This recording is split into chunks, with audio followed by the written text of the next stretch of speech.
ఓం శాంతి.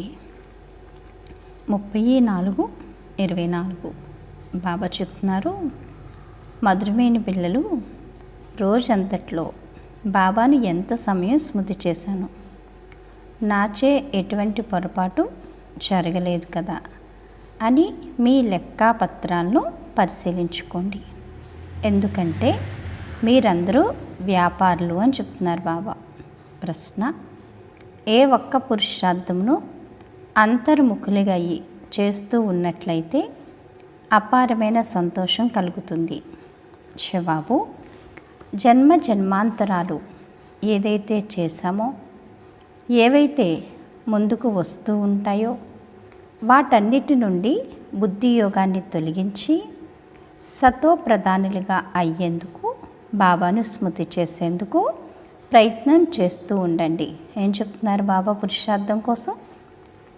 జన్మ జన్మాంతరాలు ఏవైతే చేశామో, ఏవైతే ముందుకు వస్తున్నాయో వాటన్నిటి నుండి బుద్ధి యోగాన్ని తొలగించండి. దేని ప్రభావంలోకి రాకండి. సతో ప్రధానంగా అవ్వడానికి ఏం చేయండి? బాబాని స్మృతి చేసే ప్రయత్నం చేయండి. నలువైపుల నుండి బుద్ధిని తొలగించి అంతర్ముఖులుగా అయ్యి బాబాను స్మృతి చేయండి. సేవా ప్రమాణం ఇచ్చినట్లయితే అపారమైన సంతోషం ఉంటుంది అని చెప్తున్నారు. ఓం శాంతి. బాబా కూర్చుని పిల్లలకు అర్థం చేయిస్తారు. ఎవరు కూర్చున్నారు? ఎవరు కూర్చున్నారు చెప్పండి? రోజు బాబాయే కూర్చుంటున్నారు. ఈరోజు బాబా మళ్ళీ ఏం చెప్తున్నారు? బాబా కూర్చునే పిల్లలకు అర్థం చేయిస్తున్నారు. ఎప్పుడు కూడా మురళి వినేటప్పుడు ప్రతి ఒక్కళ్ళం కూడా చేయాల్సిన మొదటి సంకల్పం ఏంటో తెలుసా? నేను బాబా తప్పించి ఇంకెవరూ లేరు. బాబా చెప్తున్నారు, నేను వింటున్నాను, అంతే. అంటే ఎంత 4 పేజీల మురళి కూడా బాబా నా కోసమే చెప్తున్నారు, నేనే వింటున్నాను, ఇంకెవరూ లేరని అనుకున్నాం అనుకోండి, బాబా చెప్పే ప్రతీది కూడా ఏమవుతుంది? మన బుద్ధి రూపీ టేప్ రికార్డ్లో రికార్డ్ అయిపోతుంది. అప్పుడు ఎంత ప్రాప్తి జమ అవుతుంది మనకి? ఆత్మీక తండ్రి ఆత్మీక పిల్లలకు కూర్చుని అర్థం చేయిస్తున్నారని పిల్లలకు తెలుసు. ఆత్మీక తండ్రి అనంతమైన తండ్రి, ఆత్మీక పిల్లలు కూడా అనంతమైన పిల్లలే. తండ్రి పిల్లలందరి సద్గతిని చేయాలి. ఎవరి ద్వారా? ఈ పిల్లల ద్వారా ఈ విశ్వము సద్గతిని చేయాలి. మొత్తం విశ్వం అంతట్లోని పిల్లలు ఇక్కడికి వచ్చి చదువుకోరు కదా. దీని పేరే ఈశ్వరీయ విశ్వవిద్యాలయము. అందరి ముక్తి జరుగుతూనే ఉంటుంది. ముక్తి అనండి, లేక జీవన్ముక్తి అనండి. ముక్తిలోకి వెళ్ళి మళ్ళీ అందరూ ఎక్కడికి రావాలి? జీవన్ముక్తిలోకి రావాల్సిందే. కావున అందరూ వయా ముక్తిధామం జీవన్ముక్తిలోకి వస్తారని అనడం జరుగుతుంది కదా. ముక్తిధామంలోకి అయితే కంపల్సరీ ప్రతి ఒక్కళ్ళు వెళ్ళాలి. అక్కడి నుంచి పురుషార్థానుసారంగా సత్య, త్రేత, ద్వాపర కలియుగాల్లోకి వస్తారు. పాత్రను అభినయించేందుకు ఒకరి వెనుక ఒకరు రావాల్సిందే. అప్పటి వరకు ముక్తిధామంలో నిలిచి ఉండవలసి ఉంటుంది. పిల్లలకి ఇప్పుడు రచయిత మరియు రచనను గురించి తెలిసిపోయింది. ఈ రచనంతా అనాది అయింది. రచయిత ఒక్క తండ్రి. ఈ ఆత్మలందరూ అనంతమైన తండ్రి పిల్లలే అని చెప్తున్నారు బాబా. ఎప్పుడైతే పిల్లలకు తెలుస్తుందో అప్పుడు వారే వచ్చి యోగాన్ని నేర్చుకుంటారు. ఈ యోగం భారతదేశం కొరకే. తండ్రి భారతదేశంలోకే వస్తారు. భారతవాసీలకే స్మృతి యాత్రను నేర్పి పావనంగా తయారు చేస్తారు. మరియు ఈ సృష్టి చక్రం ఎలా తిరుగుతుందో దాని జ్ఞానమును కూడా ఇస్తారు. ఇది కూడా పిల్లలకు తెలుసు. మహిమ చేయబడే, పూజింపబడే రుద్రమాల కూడా ఉంది. దానిని స్మరిస్తారు. భక్తిమాల కూడా ఉంది. అతి పెద్దది భక్తుల మాల. భక్తిమాల తర్వాత జ్ఞానమాల ఉండాలి. భక్తి మరియు జ్ఞానం ఉన్నాయి కదా. ఫస్ట్ భక్తిమాల, తర్వాత జ్ఞానమాల. ఎందుకంటే భక్తి, జ్ఞానం ప్లస్ వైరాగ్యం. అంటే భక్తి పూర్తి, భక్తికి ఫలం భగవంతుడు జ్ఞానం. జ్ఞానంతో ఏమవుతుంది? అన్నిటిపైన వైరాగ్యం వస్తుంది. బాబా అంటారు, భక్తుల మాల ఉంది, అలాగే రుద్రమాల కూడా ఉంది, ఆ తర్వాత విష్ణుమాలను కూడా అంటారు. ఎందుకంటే మనుష్య సృష్టిలో ఉన్నతోన్నతుడు విష్ణువు. అతన్ని సూక్ష్మవతనంలో చూపిస్తారు. ఇతడు ప్రజాపిత బ్రహ్మ. ఇతడి మాల కూడా ఉంది. చివరిలో ఎప్పుడైతే ఈ మాల తయారవుతుందో అప్పుడే ఆ రుద్రమాల మరియు విష్ణువు వైజయంతిమాల తయారవుతుంది. బాబా అంటారు, ఉన్నతోన్నతమైన వారు శివ్ బాబా. ఆ తర్వాత ఉన్నతోన్నతమైనది ఎవరు? విష్ణురాజు. శోభ కొరకు భక్తిలో ఎన్ని చిత్రాలను తయారు చేశారు, కానీ జ్ఞానమేమీ లేదు. మీరు ఏ చిత్రాలనైతే తయారు చేశారో వాటి పరిచయాన్ని ఇవ్వాలి. అప్పుడు మనుషులు అర్థం చేసుకుంటారు కదా. బాబా ఏవైతే చిత్రాలు తయారు చేయించారో వాటిలన్నిటికీ కూడా మనం ఏం చేయాలి? అర్థం చేయించాలి కదా, పరిచయాన్ని ఇవ్వాలని చెప్తున్నారు బాబా. బాబా అంటారు, లేకపోతే శివుడు మరియు శంకరుణ్ణి కలిపేస్తారు కదా. శివుడు వేరు, శంకరుడు వేరు. శివుడు నిరాకారుడు, శంకరుడు దేహం ఉన్నవాడు. అందుకే శంకరుడు ముందు కూడా ఏముంటుంది? శివలింగం ఉంటుంది కదా. శంకరుడు కూడా శివలింగం ముందు కూర్చుని తపస్సు చేస్తున్నట్లుగా మనం విగ్రహాల్లో ప్రతి చోట చూస్తున్నాం. అలాగే శివాలయంలో గర్భగుడిలో ఉండేది కూడా ఏముంటుంది? శివలింగమే ఉంటుంది. పక్కన అమ్మవారిని అయితే తప్పకుండా పెడతారు కదా, పిల్లలైన మనకి గుర్తుగా. బాబా అంటున్నారు, సూక్ష్మవతనంలో కూడా అంతా సాక్షాత్కారం విషయమేనని, అక్కడ ఎముకలు మాంసం ఉండవని, కేవలం సాక్షాత్కారం పొందుతారని బాబా అర్థం చేయించారు. ఈ సాకార శరీరానికే కదా ఇవన్నీ. సంపూర్ణ బ్రహ్మ కూడా ఉన్నారు, కానీ తాను సంపూర్ణ అవ్యక్తునిగా ఉన్నారు. ఇప్పుడు వ్యక్త బ్రహ్మ ఎవరైతే ఉన్నాడో, ఇప్పుడు వ్యక్త బ్రహ్మ ఎవరైతే ఉన్నారో అతడు అవ్యక్తం అవ్వాలి. వ్యక్తుడే అవ్యక్తంగా అవుతాడు కదా. బ్రహ్మబాబా సాకారి నుంచి ఏమయ్యారు? ఆకారి అయ్యారు. అంటే ఈ సాకార శరీరాన్ని వదిలిపెట్టారు. అతన్ని పరిస్థాను కూడా అంటారు. అతడి చిత్రంను సూక్ష్మవతనంలో పెట్టారు. సూక్ష్మవతనంలోకి వెళ్తారు. బాబా మాకు సుబీరసాన్ని త్రాగించారు అని అంటారు. బాబా అంటారు, అక్కడ వృక్షములు మొదలైనవి అయితే ఏమీ ఉండవు, వైకుంఠంలో ఉంటాయి, కానీ వైకుంఠం నుండి తీసుకువచ్చి తాగించి ఉంటారని కూడా అనరు. ఇవన్నీ సూక్ష్మవతనలోని సాక్షాత్కారాల విషయాలు. ఇప్పటికి తిరిగి ఇంటికి వెళ్ళాలని మరియు ఆత్మాభిమానులుగా అవ్వాలని పిల్లలైన మీకు తెలుసు. ఇప్పుడు ఏమవ్వాలి? తిరిగి ఇంటికి వెళ్ళాలి. ఎక్కడికి? పరంధామానికి. కాబట్టి అందరూ ఆత్మిక స్థితిలో అవ్వాలి. ఆత్మనైన నేను అవినాశిని. ఆత్మ ఎవరు? అవినాశి. ఈ శరీరం వినాశి కదా. ఆత్మ అవినాశి. ఆత్మ వెళ్ళిపోతేనే శరీరం ఏమవుతుంది? వినాశనం అయిపోతుంది. ఆత్మజ్ఞానం కూడా పిల్లలైన మీలోనే ఉంది. వారికి ఆత్మ అంటే ఏమిటో కూడా తెలియదు. ఏ విధముగా 84 జన్మల పాత్ర నిండి ఉందో కూడా వారికి తెలియదు. ఈ జ్ఞానంని కేవలం తండ్రియే ఇస్తారు. బాబా అంటారు, వారు తమ జ్ఞానాన్ని ఇస్తారు. అలాగే తమో ప్రధానుల నుండి సతో ప్రధానులుగా కూడా తయారు చేస్తారు. నేను ఆత్మను ఇప్పుడు పరమాత్మతో యోగాన్ని జోడించాలి అన్న ఈ పురుషార్థాన్ని చేస్తూ ఉండండి చాలు. ఏమంటున్నారు బాబా? నేను ఆత్మని ఇప్పుడు పరమాత్మతో యోగం జోడించాలన్న ఈ పురుషార్థం చేయండి చాలు. సర్వశక్తివంతుడు పతిత పావనుడని ఒక్క తండ్రిని అంటారు. సన్యాసులు పతిత పావన రానంటారు. కొందరు బ్రహ్మను కూడా పతిత పావన అని అనేస్తారు.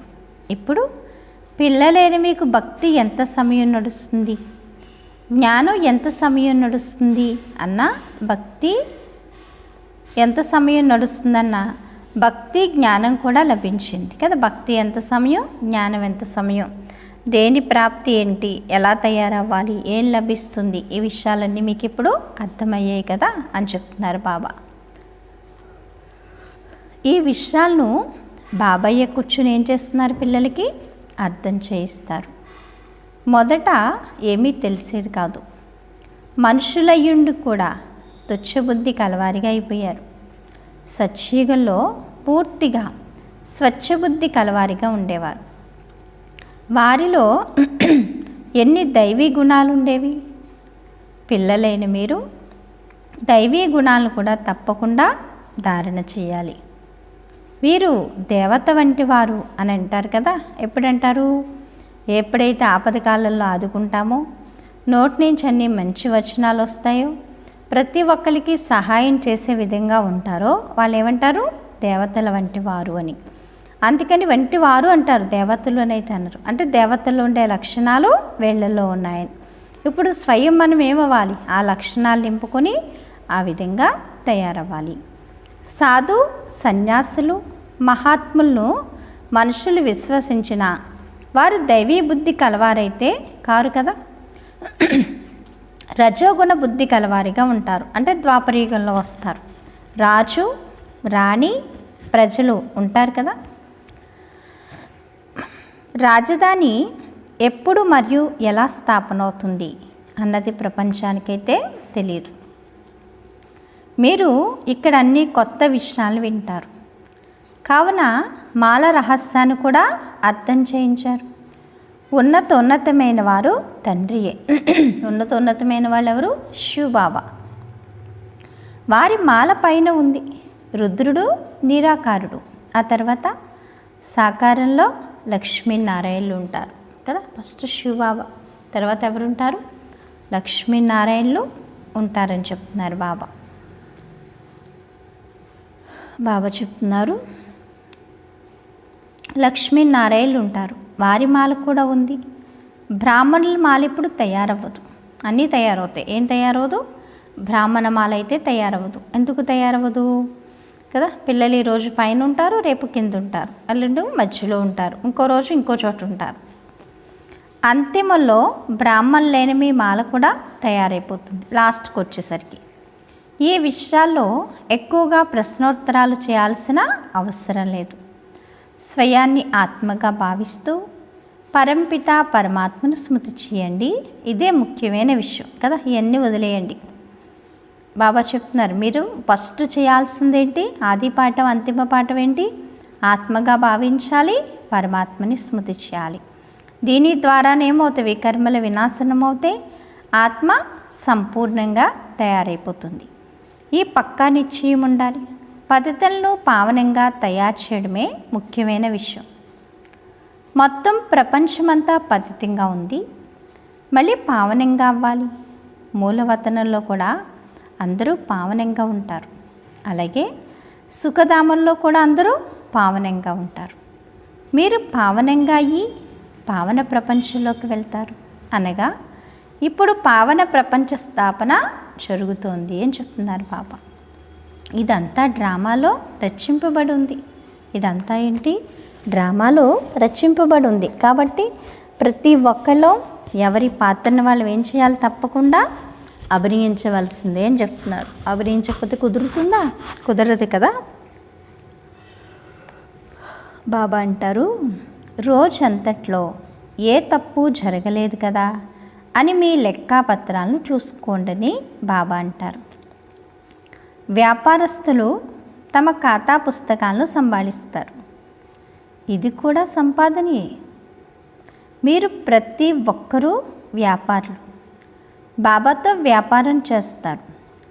నాలో ఎన్ని దివ్య గుణాలు ఉన్నాయి అని, ఎంతగా బాబాను స్మృతి చేస్తున్నాను అని, ఎంతగా నేను అశరీరిగా అవుతున్నానని మిమ్మల్ని మీరు పరిశీలించుకోవాలి. మనం అశరీరీలుగా వచ్చాము, మళ్ళీ అశరీరీలుగా వెళ్ళాలి. ఇప్పటి వరకు అందరూ వస్తూనే ఉంటారు, మధ్యలో ఎవరు వెళ్ళేదైతే లేదు. అందరూ పరంధామం నుంచి వస్తూనే ఉన్నారు, వెళ్ళడం అయితే లేదంటున్నారు బాబా. అందుకే జనసంఖ్య రోజు రోజుకి ఏమవుతుంది? ఇక్కడ పెరిగిపోతుంది. అందరూ కలిసే వెళ్ళాలి. సృష్టి ఖాళీగా ఉండకపోయినా రాముడు పోయాడు, రావణుడు పోయాడన్న గాయనం ఉంది. కానీ ఇద్దరూ ఉంటారు. రావణ సాంప్రదాయం ఒకసారి వెళ్ళాక మళ్ళీ తిరిగి రారు. వీరు మాత్రం మిగిలి ఉంటారు. ఇవి కూడా ముందు ముందన్నీ సాక్షాత్కారం అవుతాయి కదా. రాముడు పోయాడు, రావణుడు పోయాడని అంటారు కదా. ఇప్పుడు రావణ సాంప్రదాయం సమాప్తమైపోయి రామ సాంప్రదాయం స్థాపన అవుతుంది కదా. సత్యాత్రేతాయుగాలో విశ్వవికారాలు అనేవి ఉండవంటున్నారు బాబా. ముందు ముందు ఈ విషయాలన్నీ కూడా మీకు ఏమవుతాయి? సాక్షాత్కారాలు అవుతాయి. కొత్త ప్రపంచ స్థాపన ఎలా జరుగుతుంది, చివరిలో ఏం జరుగుతుంది అన్నది తెలుసుకోవాలి కదా. కొత్త ప్రపంచం ఎలా స్థాపన అవుతుంది, పాత ప్రపంచం ఏ విధంగా వినాశనం అవుతుంది, మన యొక్క పురుషార్థం ఏంటి, మనకు వచ్చే పదవి ఏంటి అనేది ప్రతి ఒక్కళ్ళు కూడా ఏం చేయాలి? తెలుసుకోవాలి. ఆ తర్వాత కేవలం మన ధర్మం మాత్రమే మిగిలి ఉంటుంది. సత్యయుగంలో మీరు రాజ్యం చేస్తారు. కలియుగం ఏమైపోతుంది? అంతమైపోతుంది. మళ్ళీ సత్యయుగం రానున్నది కదా. కలియుగం సమాప్తమైపోతుంది. మళ్ళీ సత్యయుగం యొక్క స్థాపన జరుగుతుంది. లక్ష్మీనారాయణ యొక్క రాజ్యం ఉంటుంది. చిన్నప్పుడు రాధాకృష్ణులు పెద్ద ఏమవుతారు? లక్ష్మీనారాయణలుగా అవుతారు. బాబా అంటారు ఇప్పుడు రావణ సాంప్రదాయం మరియు రామ సాంప్రదాయం రెండూ ఉన్నాయి. సంగమ యుగంలోనే ఇవన్నీ జరుగుతాయి కదా. సత్యయుగానికి కలియుగానికి మధ్యన వచ్చేది ఏంటి? ఈ సంధి యుగం, సంగమ యుగం. ఇందులోనే స్వయం భగవంతుడు భూమిపైన అవతరించి మనకి సత్య గీతా జ్ఞానం తెలియచేసి నరుణ్ణి నారాయణిగా, నారీని శ్రీ మహాలక్ష్మిగా కదా, మనుషుల నుండి దేవతలుగా మనల్ని తయారు చేస్తున్నారు. ఇవన్నీ కూడా ఇవన్నీ కూడా సంగమ యుగంలోనే జరుగుతాయని చెప్తున్నారు బాబా. ఇప్పుడు మీకు వీటన్నిటి గురించి తెలుసు. మిగిలిన రహస్యాలు ఏవైతే ఉన్నాయో అవన్నీ ముందు ముందు మెల్లమెల్లగా అర్థం చేసుకుంటూ ఉంటారు. రికార్డులో ఏవైతే రచింపబడి ఉన్నాయో అవన్నీ తెరుచుకుంటూ ఉంటాయి. మీరు అర్థం చేసుకుంటూ ఉంటారు కదా. ఫస్ట్ అయితే ఏమీ తెలియదు. అలా ముందుకు వెళ్ళే కొద్దీ ఏమవుతుంది? ప్రతి విషయం కూడా అర్థమవుతుంది. ముందుగానే ఏమీ తెలియడం జరగదు కదా. ఫస్ట్ అన్నీ తెలిసిపోతే ఎలాగా? ఇది కూడా డ్రామా ప్లాన్. ఇదంతా ఏంటి? డ్రామా ప్లాన్ అనుసారంగానే జరుగుతుంది. రికార్డు తెరుచుకుంటూ ఉంటుంది. బాబా చెప్తూ ఉంటారు మీ బుద్ధిలో ఈ విషయాలన్నిటి వివేకం పెరుగుతూ ఉంటుంది కదా. బాబా చెప్తారు. ఇప్పుడు చూడండి, బాబా బోల్డ్ విషయాలు చెప్తున్నారు. మనం ఏం చేస్తాం? కొన్ని బుద్ధిలో గుర్తు పెట్టుకుంటాం, కొన్ని మర్చిపోతూ ఉంటాం. మళ్ళీ ఎప్పుడైతే సమయం వస్తుందో అప్పుడు ఏమవుతుంది? బాబా చెప్పారు కదా అని అప్పుడు మళ్ళీ ఏమవుతుంది? మనకి గుర్తొస్తూ ఉంటుంది. అవునా? గుర్తురాదా? గుర్తొస్తుంది కదా. బాబా మురళి రోజు వినండి అని ఎందుకు చెప్తారు పిల్లలకి? బాబా ఊరికే చెప్పరు. బాబా చెప్పే మురళి ఏంటంటే రోజంతటికి గైడెన్స్ ఉంటాయి అందులో. మన జీవితంలో బాబాని ఏ రకంగా తోడు చేసుకోవాలి, ఏవైనా పరిస్థితులు వస్తే ఏ విధంగా ముందుకు వెళ్ళాలి. ఎప్పుడైతే డ్రామా జ్ఞానం ఎందుకైతే గుర్తుపెట్టుకోమంటారు బాబా? ఏం జరిగినా పిల్లలు ఖుషీని వదిలిపెట్టకుండా ఉంటారు, అధైర్యపడకుండా ఉంటారు. బాబాతో నాకు ఎప్పుడు ఉందని అనుభవం చేసుకుంటూ ఉంటారు అని చెప్పి బాబా రోజు మురళి వినాలి, మానకూడదు అని చెప్తారు. ఈ విషయాలన్నిటి వివేకం పెరుగుతూ ఉంటుంది కదా. ఏ విధంగా రికార్డు తిరుగుతూ ఉంటుందో ఆ విధంగా బాబా మురళి నడుస్తూ ఉంటుంది. డ్రామా రహస్యం అంతా నిండి ఉంది కదా. ఇదంతా ఏంటి? డ్రామా. ఈ డ్రామాలో మనందరం ఎవరని చెప్పండి? పాత్రధారులు. గ్రామఫోన్ రికార్డ్ నుండి ఆ ముళ్ళును పైకెత్తి మళ్ళీ పెడితే అది రిపీట్ అయినట్లుగా మళ్ళీ రిపీట్ అవుతుందని కాదు, అక్కడ అదే రిపీట్ అవుతుంది. కానీ కొత్త విషయం ఏమీ ఉండదు. బాబా వద్ద కొత్త విషయాలు ఏవైతే ఉన్నాయో అవి రిపీట్ అవుతాయి కదా. మీరు వింటారు మరియు వినిపిస్తూ ఉంటారంటున్నారు బాబా. గ్రామ ఫోన్ రికార్డ్ నుండి ఆ ముళ్ళు పైకెత్తి మళ్ళీ పెడితే ఏమవుతుంది? అది మళ్ళీ రిపీట్ అవుతుందట. అంటే పూర్వంలో వెరైటీ ఉండేవి కదా. ఇప్పుడు అంతా సిస్టమ్ మారిపోయింది. అందుకని బాబా ఏం చెప్తున్నారు? అలాగే ఇదంతా కూడా ఏంటి? రచింపబడిపోయి ఉన్న డ్రామా. కొత్త విషయం అయితే ఏది ఉండదు.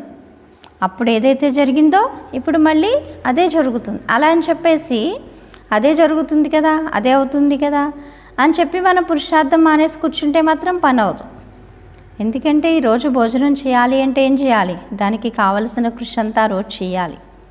ఎప్పుడో తిన్నాం కదా, కల్పపూర్వి ఈరోజు తినే ఉంటాం, ఇప్పుడు తింటామని చెప్పి చేతులు ముడుచుకుని కూర్చుంటే పని ఏమవుదు కదా. ఎందుకంటే అప్పుడు పురుషార్థం చేసి ప్రాలబ్ధాన్ని పొందాం. ఇప్పుడు మళ్ళీ ఏం చేయాలి? అప్పుడు పొందిన ప్రాలబ్ధం పొందాలి అంటే మరి పురుషార్థం చేయాలో చెయ్యక్కర్లేదా? అప్పుడు డ్రామాలో ఉంది చేసాం, ఇప్పుడు డ్రామాలో ఉంది చేస్తున్నాం. ఎందుకంటే డ్రామా జ్ఞానాన్ని బాబా ఎందుకు గుర్తుపెట్టుకోమని చెప్తారు పిల్లలకి?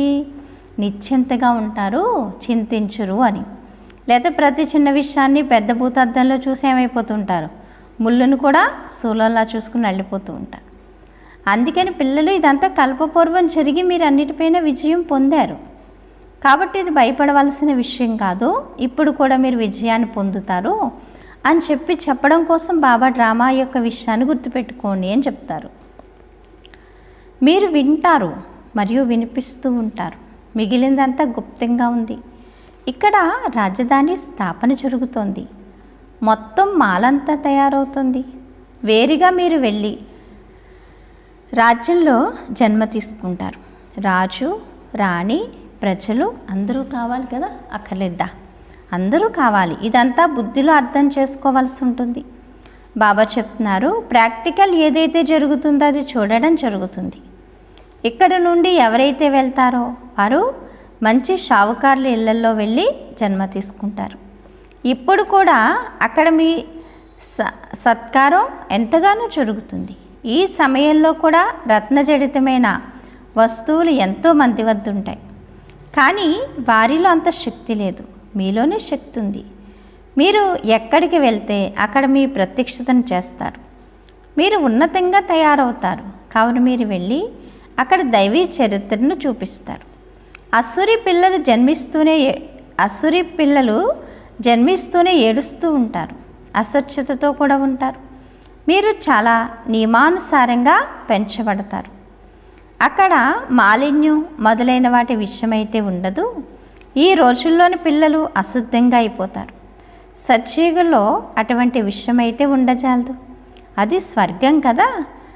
అక్కడ అగరబత్తి వెలిగించేందుకు అసలు దుర్గంధం అనేదే రాదంటున్నారు బాబా. ఇక్కడైతే సుగంధాన్ని వ్యాపింప చేయాల్సి వస్తుంది. అక్కడ ప్రపంచమే సుగంధభరితంగా ఉంటుంది అదంతా యుగం. ఇంకా వేరే సుగంధం అవసరమేముంది? ఇంకా సుగంధం ఈ అగరత్తులు తయారు చేయడం కూడా ఉండదు కదా. తోటల్లో చాలా సుగంధమయమైన పుష్పాలు ఉంటాయి. ఇక్కడి పుష్పాల్లో అంతటి సుగంధం లేదు. అక్కడ ప్రతి వస్తువులోనూ 100% సుగంధం ఉంటుంది. ఇక్కడ 1% కూడా లేదంటున్నారు బాబా. అక్కడ పుష్పాలు కూడా ఫస్ట్ క్లాస్గా ఉంటాయి. ఎక్కడ? సత్యయుగంలో. కాసేపు అందరూ ఇప్పుడు ఎక్కడ కూర్చోవాలి? సత్యయుగాన్ని ఊహించుకోవాలి. సత్యయుగంలో పుష్పాలు ఎలా ఉంటాయి, సుగంధం ఎలా ఉంటుంది, అక్కడ వాతావరణం ఎలా ఉంటుంది అనేది బాబా మనకి చెప్తున్నారు కదా. ఇక్కడ పుష్పాల్లో అలాంటి సుగంధం అయితే లేదంటున్నారు బాబా. ఇక్కడ ఎవరు ఎంత షావుకారులుగా ఉన్నా కానీ అక్కడ ఉన్నంతగా ఉండరు కదా. ఎంత షావుకారులైన ఇది అల్పకాలికం, అది అర్ధకల్పం సదాకాలికమైన రాజ్యం. అక్కడ రకరకాల వస్తువులు ఉంటాయి, పాత్రలు మొదలైనవన్నీ బంగారంతో చేయబడి ఉంటాయి. ఎక్కడ? సత్యయుగంలో. ఊహించుకోండి స్వర్గం ఎలా ఉంటుంది, అక్కడ పాత్రలు ఎలా ఉంటాయి, వంటలు ఎలా ఉంటాయి, అన్నీ ఏ విధంగా ఉంటాయి అనేది బాబా మనకి చెప్తున్నారు కదా. అక్కడ పాత్రలన్నీ ఎలా ఉంటాయట? బంగారంతో చేయబడి ఉంటాయట. ఇక్కడ చిన్న నగ చేయించుకోవాలంటేనే చాలా కష్టం. ఇక్కడి రాళ్ళు ఎలా ఉంటాయో అలా అక్కడ అంతా బంగారమే బంగారం. ఇసుకలో కూడా బంగారం ఉంటుంది. మరి ఎంత బంగారం ఉంటుందో ఆలోచించండి. వాటితో భవనాలు మొదలైనవి తయారవుతాయి. బంగారు మహల్లే ఉంటాయి. అక్కడ చలి వేడి ఉండని విధంగా వాతావరణం ఉంటుంది, ఏది ఎక్కువ ఉండదు. అక్కడ ఫ్యాన్ వేసుకోవడానికి వేడి వలన కలిగే దుఃఖమే ఉండదు. వినిపిస్తుందా పిల్లలందరికీ? అక్కడ ఫ్యాన్ వేసుకోవాల్సిన ఫ్యాన్లు ఏమి ఉండవు అక్కడ, ఎందుకంటే అక్కడ వేడి ఉండదు, అలానే చలి ఉండదు. దాని పేరే ఏంటి? స్వర్గం. మరి అలాంటి ఉన్నతమైన ప్రపంచం, అంత సుఖాన్ని అనుభవించే ప్రపంచంలోకి వెళ్ళాలి అంటే ఇంత కష్టపడి తండ్రి మనల్ని చదివిస్తున్నప్పుడు మరి మనం బాగా చదువుకోవాలి అక్కర్లేదా? చెప్పండి. చదువుపై ధ్యాస పెట్టాలి కదా, బాబాని స్మృతి చేయాలి కదా, వికర్మలు వినాశనం చేసుకోవాలి అక్కర్లేదా? మరి అక్కడ అపారమైన సుఖం ఉంటుంది. మీ వంటి పదమా భాగ్యశాలిగా ఇంకెవ్వరూ తయారవ్వరు. లక్ష్మీనారాయణ మహిమను ఎంతగా గానం చేస్తారు. వారిని ఆ విధంగా ఎవరైతే తయారు చేస్తారో వారి మహిమను ఎంతగా గానం చేస్తారు. వారిని ఆ విధంగా ఎవరైతే తయారు చేశారో వారి మహిమ ఎంతగా ఉండాలి. మొదట అవ్యాభిచారి భక్తి ఉంటుంది, ఆ తర్వాత దేవతల భక్తి ప్రారంభమవుతుంది. దీనిని కూడా భూత పూజ అని అంటారు. ఆ శరీరం అయితే లేదు కదా, పంచతత్వాల పూజ జరుగుతుంది అని చెప్తున్నారు బాబా. శివ బాబాను గూర్చి ఆ విధంగా అన్నారు కదా, పూజ చేసేందుకు మూర్తిని ఏదైనా వస్తువుతో లేక బంగారం మొదలైన వాటితో తయారు చేస్తారు. ఆత్మను బంగారం అనేది అనరు. ఆత్మ ఏ వస్తువుతో తయారైంది? శివుని చిత్రాన్ని ఏ వస్తువుతో తయారు చేశారు అన్నది వెంటనే చెప్పగలరు. కానీ ఆత్మ పరమాత్మలు ఏ వస్తువుతో తయారు చేయబడ్డారు అన్నది ఎవరూ చెప్పలేరు. చెప్పగలరా? అసలు ఏ వస్తువుతో తయారవుతారు? తయారు చేయడానికి అసలు కళ్ళకి ఏమైనా కనిపిస్తే కదా తయారవడానికైనా తయారు చేయడానికైనా. బాబా అంటున్నారు అన్నది ఎవరూ చెప్పలేరు. సత్యయుగంలో పంచతత్వాలు కూడా శుద్ధంగా ఉంటాయి, ఇక్కడ అశుద్ధంగా ఉన్నాయి. కావున పురుషార్థి లేని పిల్లలు ఈ విధంగా ఆలోచిస్తూ ఉంటారు. ఈ విషయాలన్నింటినీ కూడా వదిలేయండి. ఏదైతే జరగనున్నదో అదే జరుగుతుంది. మొదట తండ్రిని స్మృతి చేయండి అంటున్నారు బాబా. బాబా ఏం చెప్తారు? ఇంకా అవన్నీ వదిలేయండి, ఆలోచించకండి. ఏదైతే జరగనున్నదో అదే జరుగుతుంది. మొదట ఏం చేయండి? అందరూ తండ్రిని స్మృతి చేయండి. నలువైపుల నుండి బుద్ధి యోగాన్ని తొలగించి నన్నొక్కడనే స్మృతి చేసినట్లయితే వికర్మలు వినాశనమవుతాయని బాబా చెప్తున్నారు. మీరు ఏదైతే వింటున్నారో దానంతటినీ వదిలేసి మేము సతో ప్రధానంగా అవ్వాలి అన్న ఒక్క విషయాన్ని పక్కా చేసుకోండి. మళ్ళీ సత్యయుగంలో ఏదైతే కల్పకల్పం జరిగి ఉంటుందో అదే జరుగుతుంది. అందులో తేడా ఏర్పడచాలదు. ముఖ్యమైన విషయం ఏంటి? తండ్రిని స్మృతి చేయండి. ముఖ్యమైన విషయం ఏంటి? బాబాని స్మృతి చేయడం. ఇందులోనే శ్రమ ఉంది. ఇది పూర్తి బాబా అంటున్నారు, ఇది పూర్తి చేయండి. తుఫాన్లు అయితే ఎన్నో వస్తాయి. జన్మాంతరాలు ఏదైతే చేశారో అవన్నీ ముందుకొస్తాయి. కావున అన్ని వైపుల నుండి బుద్ధి యోగాన్ని తొలగించి అంతర్ముఖులుగా అయ్యి నన్ను స్మృతి చేసే పురుషార్థం చేయండి. పిల్లలైన మీకు స్మృతి కలిగింది, అది కూడా నెంబర్ వారీగా పురుషార్థానుసారంగా సేవ ద్వారా కూడా తెలిసిపోతుంది. సేవ చేసేవారికి సేవ సంతోషం ఉంటుంది. ఎవరైతే మంచి సేవను చేస్తారో వారికి సేవా ప్రమాణం కూడా లభిస్తుంది. మార్గదర్శకులుగా అయ్యి వస్తారు. మహారథులు ఎవరో, గుర్రపు సవారీ వారు ఎవరో, కాల్బనం వారు ఎవరో అది వెంటనే తెలిసిపోతుంది అంటున్నారు బాబా కదా. ఎవరెవరు ఏ పురుషార్థిలో ఏ విధంగా ఉన్నారో, ఎలా చేస్తున్నారో అంతా బాబాకైతే తెలుసా తెలీదా? తెలుసు కదా. అందుకని నెంబర్ 1గా ఏ పురుషార్థమే చెయ్యాలి. ఎందుకంటే మన ప్రయత్నం మనం చేస్తే బాబా సహాయం బాబా చేస్తారు. బాబా చెప్తారు కదా, ధైర్యం అనే ఒక్క అడుగు ముందుకు వేయండి, వేలాది అడుగులు బాబా మీకు సహాయం చేస్తారు అని. అచ్చా బాబా అంటారు, మధురాతి మధురమైన ఆత్మీక పిల్లలకు మాతాపిత బాప్దాదాల ప్రియ స్మృతులు మరియు గుడ్ మార్నింగ్. ఆత్మీక పిల్లలకు ఆత్మీక తండ్రి నమస్తే. ధారణ కొరకు ముఖ్య సారం. ఫస్ట్ పాయింట్, ఇతర విషయాలన్నింటినీ వదిలి బుద్ధిని నలువైపుల నుండి తొలగించి సతో ప్రధానులుగా అయ్యేందుకు అశరీరీలుగా అయ్యే అభ్యాసం చేయాలి. దైవీ గుణాలను ధారణ చేయాలి. సెకండ్ పాయింట్, బుద్ధిలోకి మంచి మంచి ఆలోచనలు తేవాలి. మన రాజ్యమైన స్వర్గంలో ఏమేమి ఉంటాయి అన్న విషయంపై ఆలోచించి స్వయాన్ని దానికి అర్హులుగా చరిత్రవంతులుగా తయారు చేసుకోవాలి. ఇక్కడి నుండి బుద్ధిని తొలగించి వేయాలి. వరదానము, సేవ ద్వారా మేవ అంటే ప్రతిఫలాన్ని ప్రాప్తి చేసుకునే సర్వ హద్దు కోరికల నుండి దూరంగా ఉండే సదా సంపన్న మరియు సమానభవ. సేవకు అర్థము ఫలమును ఇచ్చేది అని. సేవకు అర్థం ఏంటి? ఫలాన్ని ఇచ్చేది అని. ఒకవేళ ఏదైనా సేవ మిమ్మల్ని అసంతుష్టులుగా చేసినట్లయితే ఆ సేవ కాదు. అటువంటి సేవను వదలనైనా వదలండి, పర్వాలేదు. కానీ సంతుష్టతను మాత్రం వదలకండి. సేవ ద్వారా మనకి సంతుష్టత లేదని కూడా అది వదిలేయండి, అంతేకాని సంతుష్టతనైతే వదలకండి. ఏ విధంగా సేవ ద్వారా భౌతికంగా తృప్తిని పొందినవారు సదా సంతుష్టంగా ఉంటారో, అలా మనసు ద్వారా తృప్తిని పొందినవారు కూడా సంతుష్టంగా ఉంటారు. సంతుష్టత తృప్తికి గుర్తు. తృప్తి ఆత్మలో ఎటువంటి హద్దులోని కోరిక, గౌరవం, పేరు ప్రతిష్టలు, అవసరాలు, సాధనాల ఆకలి ఉండదు. వారు హద్దులోని కోరికలన్నిటి నుండి దూరంగా ఉంటూ సదా సంపన్నంగా మరియు సమానంగా ఉంటారు అని చెప్తున్నారు. స్లోగన్ను: సత్యమైన హృదయంతో నిస్వార్థ సేవలో ముందుకు వెళ్ళడం అనగా పుణ్య ఖాతాను జమ చేసుకోవడం కదా. బాబా ఏమంటున్నారు? సత్యమైన హృదయంతో నిస్వార్థ సేవలో ముందుకు వెళ్ళడం అనగా పుణ్య ఖాతా జమ అవ్వడము అని చెప్తున్నారు బాబా. అచ్చా, ఓం శాంతి. మధురాతి మధురమైన ఆత్మీక తండ్రికి ఆత్మీక పిల్లల యొక్క ప్రియ స్మృతులు. గుడ్ మార్నింగ్ మరియు నమస్తే.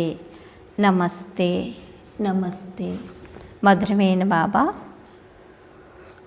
ప్రియమైన బాబా, నా బాబా, ధన్యవాదాలు బాబా. ఓం శాంతి. థ్యాంక్ యూ బాబా. నేను సంపన్న ఆత్మను అనుకోండి. నేను సర్వప్రాప్తి సంపన్న ఆత్మను. అచ్చా, ఓం శాంతి.